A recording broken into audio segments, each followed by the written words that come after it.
जय श्री राम दोस्तों। मैं मनोज बेनीवाल आपका स्वागत करता हूं भागीरथ एकेडमी झुंझुनू के ऑनलाइन यूट्यूब चैनल पर। देखिए दोस्तों, अपना जो ये क्लासरूम है, ऑनलाइन चैनल है, इसको एक तो आप लाइक करेंगे, सब्सक्राइब करेंगे और अपने दोस्तों के साथ शेयर भी करेंगे, पढ़ने वाले दोस्तों के साथ। ये आप कभी भी नहीं भूलेंगे। आज हमारा जो भारत का अफवाह तंत्र है, भारत का अफवाह तंत्र, भारत के अफवाह तंत्र में हम लेके चल रहे। देखिए, अफवाह तंत्र की जो क्लास है वो कितने नंबर की क्लास है? 3 नंबर की क्लास है। 2 क्लासों में हमने देखा बंगाल की खाड़ी का अफवाह तंत्र, बंगाल की खाड़ी की ओर जाने वाली नदियां, और आज हम देख रहे हैं, सॉरी, उसमें देखा अरब सागर की ओर जाने वाली नदियां। आज हम देखने जा रहे हैं बंगाल की खाड़ी की ओर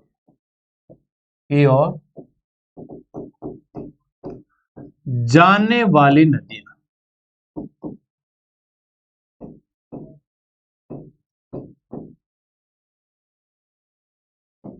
भाग 1 हो जाएगा इसके अंदर, क्योंकि वो भाग पार्ट आपके 2 बन चुके हैं। अरब सागर की ओर जाने वाली जो 11 प्रमुख नदियां थी वो मैं आपको करवा चुका हूं, और ये वाली है बंगाल की खाड़ी की ओर जाने वाली प्रमुख नदियों की बात करेंगे। तो बंगाल की खाड़ी की ओर जाने वाली सबसे प्रमुख जो नदी है दोस्तों, वो अपनी कौन सी नदी है? गंगा नदी। गंगा नदी। पहले तो गंगा नदी से संबंधित हम बातें कर लेते हैं कि गंगा नदी है वो भारत की सबसे पवित्र नदी मानी जाती है। भारत की सबसे पवित्र नदी कौन सी है? गंगा नदी है। भारत की सबसे पवित्र नदी मानी जाती है, पवित्र नदी मानी जाती है। फिर गंगा नदी को देखिए दोस्तों, गंगा नदी का बहुत बहुत ही महत्वपूर्ण है भारत में। इसे राष्ट्रीय नदी घोषित किया गया। हमारी जो राष्ट्रीय नदी है वो भी कौन सी है? गंगा नदी है। इसे राष्ट्रीय नदी कब घोषित किया गया था? 2008 में इसे राष्ट्रीय नदी बनाया गया था। जैसे हमारा राष्ट्रीय गान है जनगण मन, राष्ट्रीय गीत है वंदे मातरम, राष्ट्रीय ध्वज है तिरंगा, वैसे हमारी राष्ट्रीय जो नदी है वो कौन सी है? गंगा नदी है दोस्तों। गंगा नदी में एक जलीय जीव भी पाया जाता है, जलीय जीव, और उस जलीय जीव को हम क्या बोलते हैं? डॉल्फिन बोलते हैं। क्या बोलते हैं? डॉल्फिन। तो डॉल्फिन की अगर बात करें तो डॉल्फिन है हमारा राष्ट्रीय जलीय जीव, राष्ट्रीय जलीय जीव। तो राष्ट्रीय जलीय जीव डॉल्फिन को कब बनाया गया था? 2009 में बनाया गया था। जो राष्ट्रीय जलीय जीव है हमारा वो क्या है? डॉल्फिन है, जो गंगा नदी में सर्वाधिक पाई जाती है, और इसे राष्ट्रीय जलीय जीव कब घोषित किया गया था? 2009 में घोषित किया गया था। उसके बाद देखिए दोस्तों, गंगा प्राधिकरण, गंगा प्राधिकरण के अध्यक्ष, तो गंगा प्राधिकरण का जो अध्यक्ष रहता है वो हमेशा प्राइम मिनिस्टर रहता है, प्रधानमंत्री। तो वर्तमान में हमारे प्राइम मिनिस्टर कौन है? नरेंद्र मोदी है, नरेंद्र मोदी।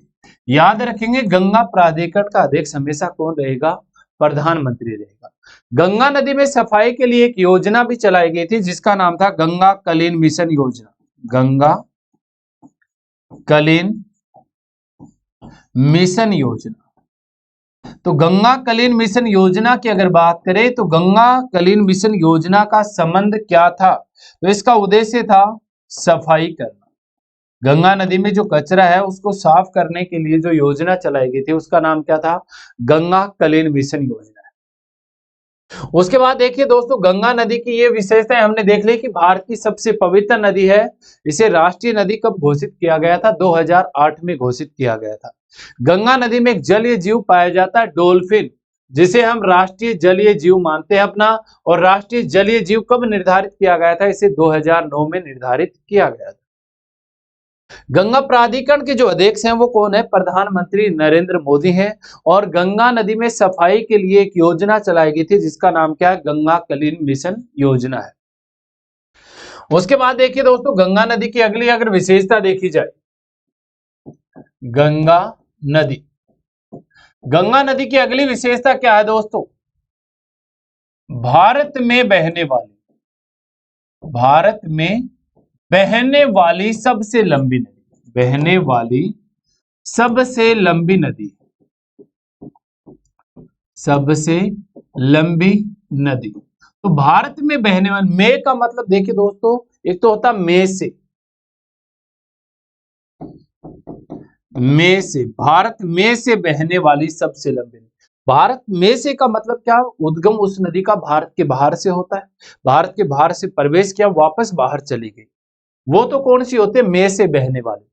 और एक वो नदी जो भारत में बहने वाली है, तो भारत में बहने वाली अपनी जो नदी है वो कौन सी है दोस्तों? गंगा नदी है। जिस नदी का उद्गम भारत से होता हो उसे हम क्या बोलेंगे? भारत में बहने वाली सबसे लंबी नदी।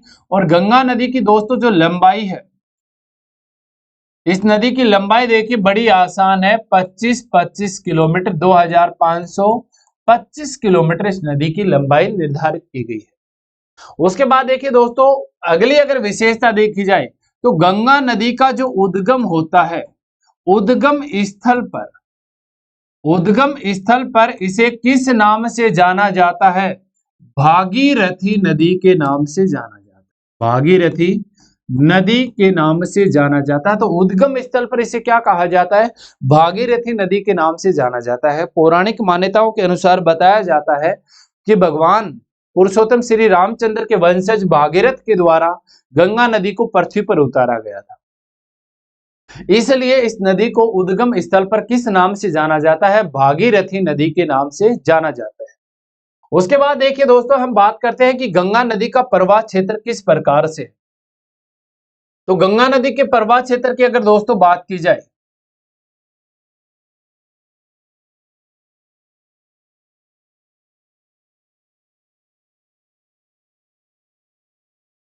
तो गंगा नदी का जो उद्गम होता है यहां से होता है। ये हमारा स्टेट है उत्तराखंड, और उत्तराखंड में कहां से होता है? गंगोत्री हिमनद से, गंगोत्री हिमनद। और गंगोत्री हिमनद दोस्तों किस स्टेट में आता है? उत्तराखंड में आता है। एकदम प्यार से समझाया जाएगा आपको, अगर आप गौर करके क्लास देखेंगे तो गंगा नदी दोबारा पढ़ने की आवश्यकता नहीं रहेगी, क्लास के अंदर ही आपको याद हो जाएगी। तो गंगा नदी का जो उद्गम होता है वो कहां से होता है? गंगोत्री हिमनद उत्तराखंड से होता है। उसके बाद देखिए दोस्तों, इस नदी का प्रवाह क्षेत्र, इस प्रकार से इस नदी का प्रवाह क्षेत्र है, भारत के कितने स्टेटों में प्रवाहित होती है? तो हम पढ़ रहे हैं दोस्तों कौन सी नदी? गंगा नदी पढ़ रहे हैं। तो गंगा नदी का उद्गम तो हमने देख लिया कि गंगोत्री हिमनद के कौन से मुख से होता है? गोमुख से होता है। गंगा नदी का उद्गम गंगोत्री हिमनद के कौन से मुख से निकलती है? ये नदी गोमुख से निकलती है। तो ये तो इस नदी का क्या हो गया? उद्गम क्षेत्र। उद्गम क्षेत्र का मतलब जहां से ये नदी निकलती है, जिसे हमने क्लास के प्रारंभ में पढ़ा था नदियों के दौरान, नदी द्रोणी क्षेत्र। जहां से बड़ी नदियों का उद्गम होता है उसे क्या कहा जाता है? नदी द्रोणी। तो गंगा नदी का नदी द्रोणी क्षेत्र क्या है? गंगोत्री हिमनद है। गंगोत्री हिमनद उत्तराखंड में है, जिसके कौन से मुख से इस नदी का उद्गम होता है? गोमुख से इस नदी का उद्गम होता है। गंगा नदी को उद्गम स्थल पर मैंने अभी आपको बताया था, उद्गम स्थल, उद्गम स्थल पर किस नाम से जाना जाता है? भागीरथी नदी के नाम से जाना जाता है। उद्गम स्थल पर किस नाम से जाना जाता है इस नदी को? भागीरथी नदी के नाम से जाना जाता है। प्रवाह क्षेत्र, तो भारत के कितने राज्यों में प्रवाहित होती है? पहला उत्तराखंड, दूसरा उत्तर प्रदेश,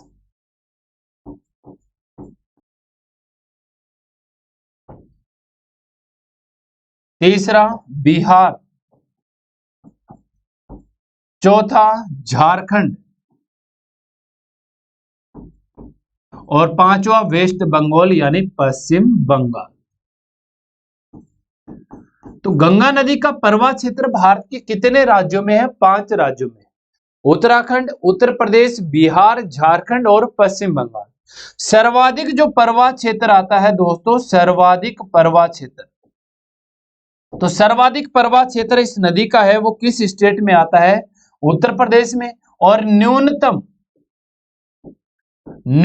जो प्रवाह क्षेत्र आता है वो किस स्टेट में आता है? झारखंड में आता है।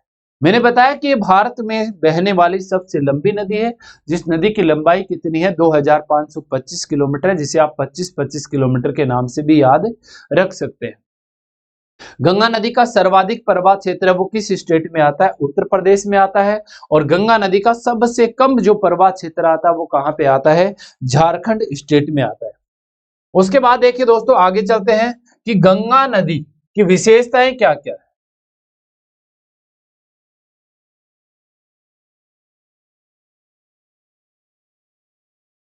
तो यहां पर आप देखेंगे, पहले तो गंगा नदी के किनारे प्रमुख शहर, तो गंगा नदी के प्रमुख किनारे शहर कौन कौन से हैं दोस्तों, उनकी चर्चा कर लेते हैं। तो गंगा नदी का उद्गम स्थल तो हमने देख लिया कि इस नदी का उद्गम कहां से होता है? गंगोत्री हिमनद से। गंगोत्री हिमनद से होता है। और गंगोत्री हिमनद के कौन से मुख से होता है? गोमुख से ये नदी निकलती है। गंगोत्री हिमनद के कौन से मुख से निकलती है? गोमुख से निकलती है। उसके बाद इस नदी का जो प्रवाह क्षेत्र है वो मैंने आपको बता दिया कि इस नदी का जो प्रवाह क्षेत्र है भारत के कितने स्टेट में है? 5 स्टेट में है। 5 स्टेट कौन कौन से? आपका उत्तराखंड, उत्तराखंड के बाद उत्तर प्रदेश, उत्तर प्रदेश के बाद बिहार, बिहार के बाद झारखंड, झारखंड के बाद वेस्ट बंगाल। 5 राज्यों में प्रवाहित होती है।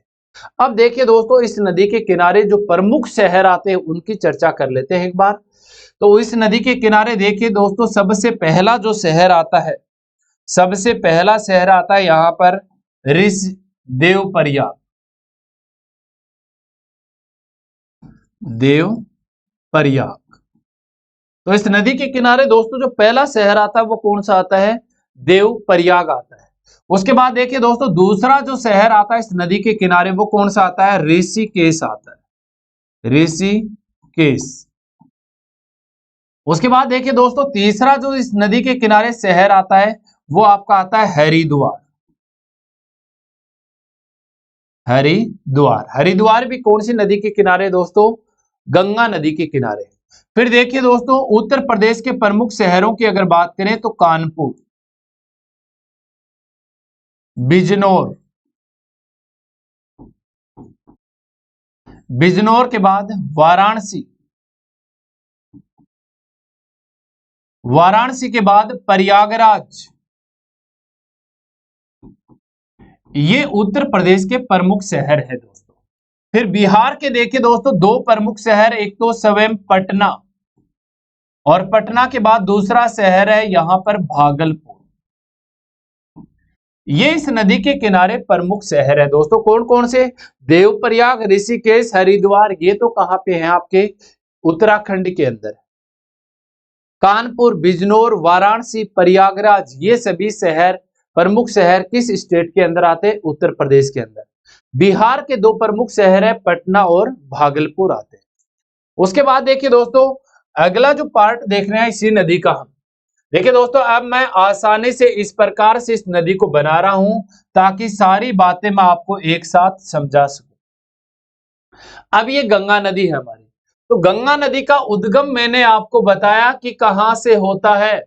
गंगोत्री हिमनद से होता है। गंगा नदी का उद्गम कहां से होता है? गंगोत्री हिमनद से। और गंगोत्री हिमनद के दोस्तों कौन से मुख से होता है? गोमुख से होता है। गंगा नदी का उद्गम गंगोत्री हिमनद के गोमुख से होता है। उसके बाद देखिए दोस्तों, उद्गम स्थल पर मैंने आपको बताया कि इस नदी को किस नाम से जाना जाता है? उद्गम स्थल पर इसे भागीरथी नदी के नाम से जाना जाता है। उद्गम स्थल पर इसे क्या बोलते हैं? भागीरथी नदी बोलते हैं। फिर देखिए दोस्तों, उत्तराखंड के टिहरी नामक स्थान पर यहां पर ऊपर से आकर एक नदी मिलती है, इसमें ये इस नदी का बायां हो जाएगा, बाईं ओर से बाईं ओर से मिलने वाली ये वाली जो नदी है, इस नदी का नाम है भेलनगाना नदी। तो भेलनगाना नदी मिलती है, तो इन दोनों नदियों के संगम पर यहां पर एक बांध बना हुआ है जिसका नाम है टिहरी बांध। और टिहरी बांध आता है आपका उत्तराखंड के अंदर, टिहरी नामक स्थान पर है। टिहरी बांध कहां पर बनाया गया है? जहां पर देखो, हम देखेंगे कि अगला जो टॉपिक आएगा भारत के भौतिक भूभाग, जहां पर अंगारा लैंड और गोंडवाना लैंड दोनों का टकराव हुआ था, उस बिंदु पर जो बांध बना हुआ है उसे क्या कहा जाता है? टिहरी बांध कहा जाता है। टिहरी बांध भारत में सर्वाधिक ऊंचाई पर स्थित बांध है, सर्वाधिक ऊंचाई पर स्थित। देखो दोस्तों, एक तो है भारत का सबसे ऊंचा बांध, वो तो आप याद रखेंगे भाखड़ा बांध ही है। उसकी ऊंचाई 226 मीटर है और इसकी जो ऊंचाई है वो कितनी है? 261 मीटर है। लेकिन दोस्तों, बांध की ऊंचाई है वो धरातल से मापी जाती है, न कि बांध के पेंदे से मापी जाती है, पेटे से। तो धरातल से इसकी ऊंचाई कितनी है? 261 मीटर, और ये ऊंचाई के ऊपर बना हुआ है, इसलिए इसकी ऊंचाई कितनी है? 261 मीटर है। हालांकि भारत का जो सबसे ऊंचा बांध है वो कौन सा? आपका भाखड़ा बांध ही है। उसके बाद देखिए दोस्तों, ये हमने देख लिया टिहरी बांध। फिर मैंने बताया कि ये वाली जो जगह है, यहां पर एक शहर आता है देवप्रयाग, और देवप्रयाग के समीप ऊपर से आकर एक नदी मिलती है और उस नदी का नाम है अलकनंदा नदी। अलकनंदा नदी। तो देखिए दोस्तों, अलकनंदा नदी जो है आपकी, वो कहां पर आकर मिली है आपकी नदी में? देवप्रयाग के समीप। तो देवप्रयाग में यानी दो धाराएं मिली है। इस साइड से आने वाली ये वाली भागीरथी नदी है। मैंने बताया कि गंगा नदी को उद्गम स्थल पर किस नाम से जाना जाता है? भागीरथी नदी के नाम से जाना जाता है। तो उद्गम स्थल से यहां तक देवप्रयाग तक इसका नाम भागीरथी नदी है। फिर देखिए अलकनंदा और इस साइड से भागीरथी नदी है। जब ये दोनों धाराएं मिलती हैं, ये दोनों धाराएं मिलने के बाद इसे किस नाम से जाना जाता है? गंगा नदी के नाम से जाना जाता है। तो किस शहर के बाद भागीरथी नदी को गंगा नदी कहा जाता है? देवप्रयाग के बाद। फिर शहर तो हम देख ही चुके हैं, अगला शहर आता है ऋषिकेश, लेकिन अगला हमारा प्रमुख जो शहर है वो कौन सा है? हरिद्वार। हरिद्वार में इस नदी के किनारे, इस नदी के तट पर कौन से मेले का आयोजन किया जाता है? महाकुंभ के मेले का आयोजन किया जाता है। देखिए दोस्तों, महाकुंभ का जो मेला है वो भारत के 4 स्थानों पे लगता है: हरिद्वार, प्रयागराज, उज्जैन और नासिक। हरिद्वार और प्रयागराज में गंगा नदी के किनारे, उज्जैन में क्षिप्रा नदी के किनारे और नासिक में गोदावरी नदी के किनारे इस मेले का आयोजन किया जाता है। प्रत्येक स्थान पर इस मेले का आयोजन 12 वर्ष के बाद होता है। कहने का मतलब है, हरिद्वार में एक बार लगने के बाद अगर दोबारा इस मेले का आयोजन किया जाएगा तो कितने वर्ष के बाद किया जाएगा? 12 वर्ष के बाद किया जाएगा। अगर देखा जाए कि महाकुंभ का मेला कितने वर्ष के बाद आयोजन किया जाता है, तो यहाँ की अगर बात करें, हरिद्वार के बाद 3 साल के बाद कहां पे लगेगा? प्रयागराज। प्रयागराज के 3 साल बाद कहां पे लगेगा? उज्जैन में लगेगा। 3 साल बाद नासिक में लगेगा। फिर 3 साल बाद यहीं पर आएगा। यानी टोटल कितने वर्ष का गैप हो गया? उसी स्थान पर 12 वर्ष का गैप हो जाता है। उसके बाद देखिए दोस्तों, हरिद्वार के बाद ही गंगा नदी पृथ्वी की सतह पर उतरती है, पृथ्वी की सतह पर बहना प्रारंभ करती है। तो किस शहर के बाद गंगा नदी पृथ्वी की सतह पर बहना प्रारंभ करती है? हरिद्वार के बाद। हरिद्वार तक ये नदी पहाड़ी क्षेत्रों में प्रवाहित होती है। हरिद्वार के बाद गंगा नदी पृथ्वी की सतह पर उतरती है। उसके बाद देखिए दोस्तों, उत्तर प्रदेश का अगर यहां पर नदी की दृष्टि से प्रमुख शहर उठाया जाए तो वो कौन सा है? कानपुर है। कानपुर के समीप ये नदी सर्वाधिक प्रदूषित होती है। कानपुर के समीप सर्वाधिक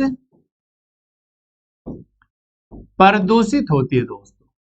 तो सर्वाधिक प्रदूषण इस नदी में कहां पर फैलता है? कानपुर के समीप फैलता है। और कानपुर जो हमारा शहर है वो किस उद्योग के लिए प्रसिद्ध है? चमड़ा उद्योग के लिए प्रसिद्ध है। तो ये किस कारण प्रदूषित होती है? चमड़ा उद्योग के कारण। तो गंगा नदी कानपुर के समीप सर्वाधिक प्रदूषित होती है। प्रदूषित होने का जो कारण है वो क्या है? चमड़ा उद्योग है। उसके बाद देखिए दोस्तों, यहां पर अगला जो प्रमुख शहर है हमारा प्रयागराज, और प्रयागराज में भी इस नदी के किनारे किस मेले का आयोजन किया जाता है? महाकुंभ के मेले का आयोजन किया जाता है। मैंने बताया कि गंगा नदी के किनारे दो शहरों में कौन से मेले का आयोजन किया जाता है? महाकुंभ के मेले का आयोजन किया जाता है। उसके बाद देखिए दोस्तों, प्रयागराज में ही ये नदी त्रिवेणी संगम बनाएगी। क्या बनाएगी? त्रिवेणी संगम। डायरेक्ट जाने वाली जो नदी है वो कौन सी है? गंगा। फिर इसकी दो सहायक नदियां मिलती है, सरस्वती और यमुना नदियां। गंगा, यमुना, सरस्वती। तो इन तीन नदियों का जहां पर मिलन होता है उसे हम क्या बोलेंगे? त्रिवेणी संगम बोलेंगे। तो गंगा नदी का जो त्रिवेणी संगम होता है वो कहां पर होता है? प्रयागराज में होता है। ये भारत का सबसे बड़ा त्रिवेणी संगम। हालांकि बहुत सारे त्रिवेणी संगम बनते हैं भारत में, लेकिन भारत का जो सबसे प्रसिद्ध त्रिवेणी संगम है वो कौन सा है? प्रयागराज में। और प्रयागराज में कौन सी तीन नदियां मिलती हैं? गंगा, यमुना, सरस्वती नदियां मिलती हैं। उसके बाद देखिए दोस्तों, यहां पर अगर बात करें तो ये बिहार का एक शहर आता है, बिहार की राजधानी पटना। पटना के पास इस नदी के ऊपर एक रेलवे पुल बनाया गया है, सड़क पुल, और इस सड़क पुल का नाम है महात्मा गांधी, महात्मा गांधी सड़क पुल। महात्मा गांधी सड़क पुल कोस्ट एक टाइम था जी भारत में नदी के ऊपर बना हुआ सबसे लंबा सड़क पुल था, लेकिन हाल ही में ऐसा कुछ भी नहीं है कि ये सबसे लंबा है। हालांकि मैं लंबाई बता देता हूं आपको कि महात्मा गांधी सड़क पुल की जो लंबाई है वो है 5750 मीटर है, यानी लगभग 6 किलोमीटर लंबा सड़क पुल है। उसके बाद देखिए दोस्तों, पश्चिम बंगाल में जैसे ये नदी प्रवेश करेगी तो पश्चिम बंगाल में इस नदी के ऊपर एक परियोजना बनी हुई, यानी एक डैम बनाया गया है, जिसका नाम क्या है? फरक्का बांध। फरक्का बांध। तो फरक्का बांध है वो कौन सी नदी के ऊपर बना हुआ है? गंगा नदी के ऊपर बना हुआ है। किस स्टेट में बना हुआ है? वेस्ट बंगाल के अंदर बना हुआ, पश्चिम बंगाल में। इस डैम की सहायता से गंगा नदी की एक शाखा दाईं ओर मोड़ी गई यहां पर, और ये दाईं ओर मोड़ी गई जो शाखा है इसे बोला जाता है हुगली नदी। हुगली नदी। तो गंगा नदी की जो शाखा दाईं ओर मोड़ी गई है उसे किस नाम से जाना जाता है? हुगली नदी के नाम से जाना जाता है। बताया जाता है कि विश्व की सबसे विश्वासघाती जो नदी मानी जाती है वो किसे माना जाता है? हुगली नदी को माना जाता है। उसके बाद देखिए दोस्तों, आगे चलते पहले हुगली नदी को क्लियर कर देते हैं। हुगली नदी पर यहां पर एक सड़क पुल भी बना हुआ है, और इस पुल का नाम है हावड़ा पुल। तो हावड़ा पुल जो है वो आपका कौन सी नदी के ऊपर बना हुआ है? हुगली नदी पर बना हुआ है। हावड़ा पुल का हाल ही में नाम चेंज करके क्या रखा गया? रविंद्र सेतु। रविंद्र सेतु, यानी रविंद्रनाथ टैगोर जिसने पुस्तक लिखी थी गीतांजलि, उसी पुस्तक के लिए उसे नोबेल पुरस्कार दिया गया था। वो नोबेल पुरस्कार पाने वाला जो प्रथम भारतीय व्यक्ति था वो कौन था? रविंद्रनाथ टैगोर था। इन्हीं की पुस्तक गीतांजलि से हमने हमारा राष्ट्रीय गान लिया है, जिसे आप जन गण मन बोलते हैं। तो हाल ही में हावड़ा पुल का नाम चेंज करके क्या रखा गया? रविंद्र सेतु पुल के नाम से भी इसे जाना जाता है। उसके बाद देखिए दोस्तों, आगे की हम बात करें तो हुगली नदी को मुहाने पर, हुगली नदी के मुहाने पर यहां पर एक बंदरगाह बनाया गया है जिसका नाम है हल्दिया बंदरगाह। तो हल्दिया बंदरगाह का निर्माण किस नदी के मुहाने पर किया गया है? हुगली नदी के मुहाने पर किया गया है। हुगली नदी के किनारे यहां पर पश्चिम बंगाल की राजधानी स्थित है जिसका नाम है कोलकाता। तो कोलकाता जो आपकी राजधानी है वेस्ट बंगाल की, वो किस नदी के किनारे है? हुगली नदी के किनारे स्थित है। उसके बाद देखिए दोस्तों, अगर आगे से बात की जाए तो इस साइड से भारत में एक नदी और आती है और इस प्रकार से वो आकर गंगा नदी में मिल जाती है। ये ऊपर की साइड से आने वाली जो नदी है, इस नदी का नाम है ब्रह्मपुत्र नदी। ब्रह्मपुत्र नदी। अब ब्रह्मपुत्र नदी जैसे ही गंगा नदी में मिलती है तो इन नदियों को किस नाम से जाना जाएगा? पद्मा नदी के नाम से जाना जाएगा। पद्मा नदी के नाम से जाना जाता है। तो गंगा नदी का पद्मा नदी नाम कहां पर होता है? जैसे ही ब्रह्मपुत्र नदी मिलेगी इसे पद्मा नदी के नाम से। देखिए उद्गम स्थल पर इसका नाम क्या है? भागीरथी नदी है। उद्गम स्थल पर इसे क्या बोलते हैं? भागीरथी नदी। जैसे ही देव प्रयाग में अलकनंदा नदी मिलेगी तो इसे किस नाम से जाना जाएगा? गंगा नदी के नाम से। फिर देखिए दोस्तों, जैसे इसके अंदर आकर ब्रह्मपुत्र नदी मिलती है तो ब्रह्मपुत्र नदी मिलते ही इसे किस नदी के नाम से जाना जाता है? पद्मा नदी के नाम से जाना जाता है। उसके बाद देखिए दोस्तों, ये वाली दोनों नदियां कौन कौन सी है? यहाँ पर ऊपर से आने वाली ब्रह्मपुत्र और यहाँ इस साइड से आने वाली गंगा नदी है। दोनों नदियां मिलकर यहाँ पर एक डेल्टा बनाती है, जिस डेल्टे का नाम है सुंदरवन डेल्टा। सुंदरवन डेल्टा बोला जाता है इसे।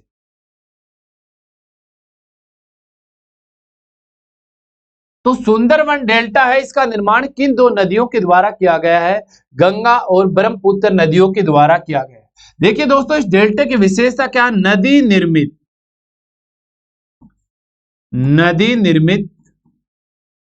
विश्व का सबसे बड़ा डेल्टा है।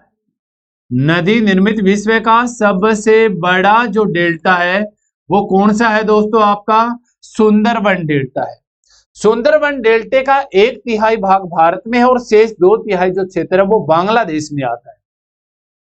सुंदरवन डेल्टा इसका नाम क्यों रखा गया है? क्योंकि सर्वाधिक यहाँ पर किस प्रकार के वन पाए जाते हैं? सुंदरी वन पाए जाते हैं, यानी मेघरा वन पाए जाते हैं। तो सुंदरी वन होने के कारण इसका नाम क्या रखा गया है? सुंदरवन डेल्टा रखा गया है। उसके बाद देखिए दोस्तों, इसी क्षेत्र में हमारा एक राष्ट्रीय उद्यान भी है जिसे हम बोलते हैं सुंदरवन राष्ट्रीय उद्यान। सुंदरवन राष्ट्रीय उद्यान जो अपना वेस्ट बंगाल में है। और सुंदरवन राष्ट्रीय उद्यान है वो किसके लिए प्रसिद्ध है? बंगाली टाइगर के लिए प्रसिद्ध है। सुंदरवन राष्ट्रीय उद्यान किसके लिए प्रसिद्ध है? बंगाली टाइगर के लिए प्रसिद्ध है।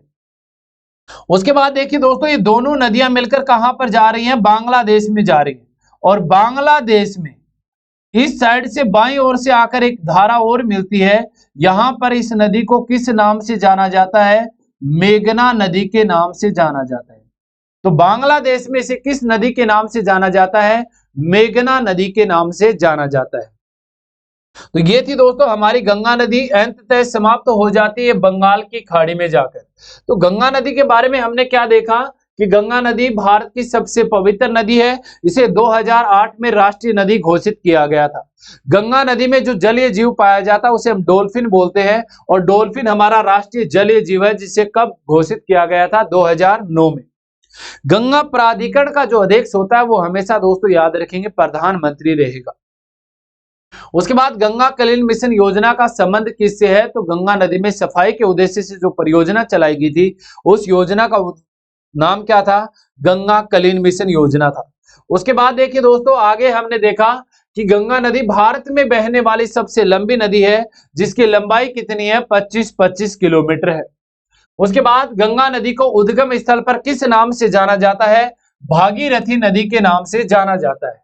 फिर यही हमने यहाँ पर देखिए दोस्तों देखा था कि गंगा नदी का जो उद्गम होता है वो उत्तराखंड में गंगोत्री हिमनद के गोमुख से होता है। कहां से होता है? याद रखेंगे, गंगोत्री हिमनद के गोमुख से होता है। उद्गम स्थल पर इस नदी को किस नाम से जाना जाता है? भागीरथी नदी के नाम से जाना जाता है। परवा क्षेत्र की अगर बात करें तो परवा क्षेत्र उत्तराखंड, उत्तर प्रदेश, बिहार, झारखंड और पश्चिम बंगाल में है। सर्वाधिक परवा क्षेत्र उत्तर प्रदेश में आता है और सबसे कम परवा क्षेत्र इसका है वो किस स्टेट में आता है? झारखंड में आता है। उसके बाद देखिए दोस्तों, उसके बाद हमने देखा कि गंगा नदी के किनारे प्रमुख जो शहर है वो कौन कौन से हैं।